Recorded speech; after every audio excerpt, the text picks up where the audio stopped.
We all think of ourselves as free thinkers. All those other people though, they're just mindless zombies following what other people tell them. But no, not us. We only care about the facts, the science, the real truth. We are enlightened. We are woke. We are unique. But what if we put on our Sherlock Holmes hat and trace the source of these unique views we hold? Did we really think them up ourselves, or did someone or something else inform us of this opinion? And what about values? What about what we think is good and bad in this world? Did we really create our own values and our own thoughts on what's good or bad? Or did we get them from somewhere else? Maybe your values are a product of another person's values. And if that's the case, are they good values? Whose values should reign supreme? These questions lead us to a chapter in Thus Spoke Zarathustra by Friedrich Nietzsche, which also discusses the will to power, an ambiguous and not clearly defined term that has led to multiple interpretations.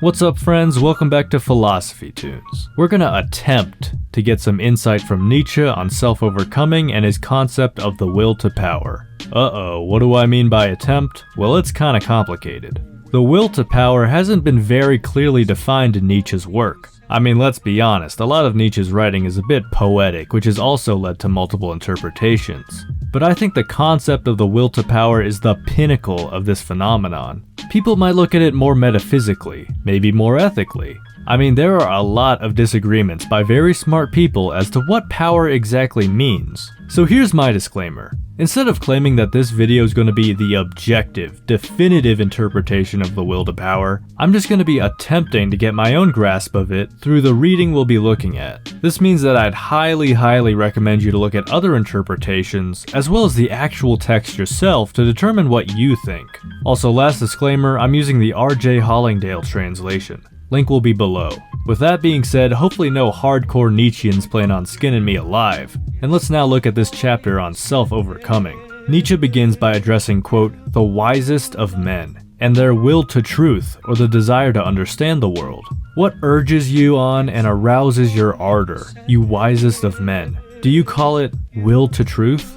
Will to the conceivability of all being. That is what I call your will. You first want to make all being conceivable, but it must bend and accommodate itself to you. So we all know those out there that are curious for knowledge about the world. The smart people, the people that took all the AP classes in high school, the people with that drive to discover and learn. But to really understand something in this world, it has to have that click for you, you know? Like the professor could give the lecture all they want, but for you to really get what they're saying, they'd have to phrase it in a certain way that you'll get. In this sense, you aren't really learning the objective fact about the world. You're learning an understanding of the objective fact, an understanding that must accommodate to you. So Nietzsche then relates this to the will to power. That is your entire will, you wisest of men. It is a will to power. And that is so even when you talk of good and evil and of the assessment of values. You want to create the world before which you can kneel. This is your ultimate hope and intoxication. So the wise people want to make the world conceivable, that is, to mold it to accommodate them. This includes values and what is good and evil. These aren't objective, but the products of your will. Now here we have our first mention of the will to power, but let's go a bit further before attempting to get a good grasp over it. Now Nietzsche paints a very strange but interesting picture that, I mean, to be honest, I don't really know how to explain without just showing you guys the quote. So I'll defer to the guy himself here. The ignorant, to be sure, the people, they are like a river down which a boat swims, and in the boat, solemn and disguised, sit the assessment of value. You put your will and your values upon the river of becoming, and what people believe to be good and evil betrays to me an ancient will to power. It was you, wisest men, who put such passengers in this boat and gave them splendor and proud names. You and your ruling will. So here's an attempted illustration to show all this. We got the people below the boat supporting it, the boat represents the assessment of values, and in the boat are certain passengers that are put there by the wisest men, so to speak. Now how do we attempt to explain this image? This job is tough. Why can't he just write more clearly? Let's start at the top. I think these passengers that the wise men put on the boat of values are these moral philosophers or masters of mass opinion that have their own assessment of values and try to give it some power of authority. They're given the guise of objectivity and they're upheld by the wisest men, with the boat representing their values. And the people underneath maybe are the mass crowd that allow those values to control their values. I mean, we could see examples of this in life, but hey, that's just my own interpretation. Leave your thoughts below. Nietzsche talks about how the greatest danger to this little setup here is the will to power. Why is that? You'll just have to be patient with me, we'll get there, trust me. And no, I'm not just stalling because I can't give a clear answer like everyone else. So next, Nietzsche takes a look at all living things. But wherever I found living creatures, there too I heard the language of obedience. All living creatures are obeying creatures. And this is the second thing. He who cannot obey himself will be commanded. But this is the third thing I heard, that commanding is more difficult than obeying. So Nietzsche lists 3 points about all living creatures.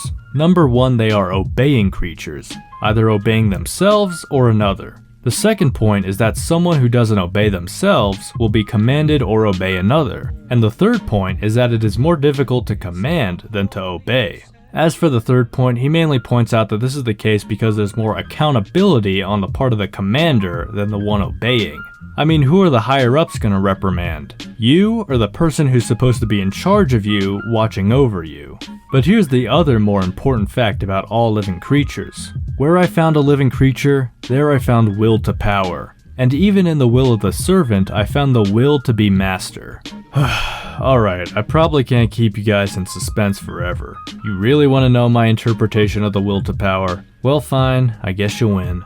I want to start with this quote all the way back to an earlier chapter titled Of the 1001 Goals. Zarathustra has found no greater power on earth than good and evil. A table of values hangs over every people. It is the table of its overcomings. Behold, it is the voice of his will to power. I take this to connect the will to power to the values we hold, including that of our conception of good and evil. This goes along really well with Nietzsche's 3 Metamorphoses chapter, which we already made a video on. But power implies some sort of dominance, right? Some inequality with something being above another. Maybe this implies some battle, for lack of a better word, between values, with different assessment of values fighting for dominance over the other. But perhaps the battle isn't taking place out there in the world, although it obviously could be, but the battle taking place inside all of us. This is where self-overcoming comes into play. And life itself told me this secret. Behold, it said, I am that which must overcome itself again and again. The emphasis here is on creating new values from your self-expression, not so much just switching out one set of values from someone with another set of values from another. Nah, there's a pretty clear emphasis on creating your own values, creating your own understanding of good and evil. Truly I say to you, unchanging good and evil does not exist. From out of themselves they must overcome themselves again and again. You exert power with your values and doctrines of good and evil, you assessor of values. And this is your hidden love and the glittering, trembling, and overflowing of your souls. Now what's important to note is that this creation involves destruction. Anyone an econ major know about Schumpeter and creative destruction? Kinda similar here. By creating your own values, you destroy the values you previously had. Maybe those values were given to you by some authority and now you're breaking free.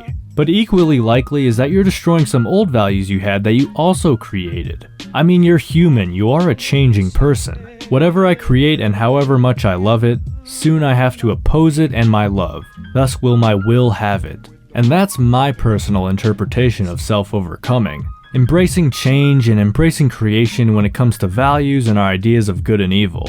And with that, that is also my personal interpretation to the will to power.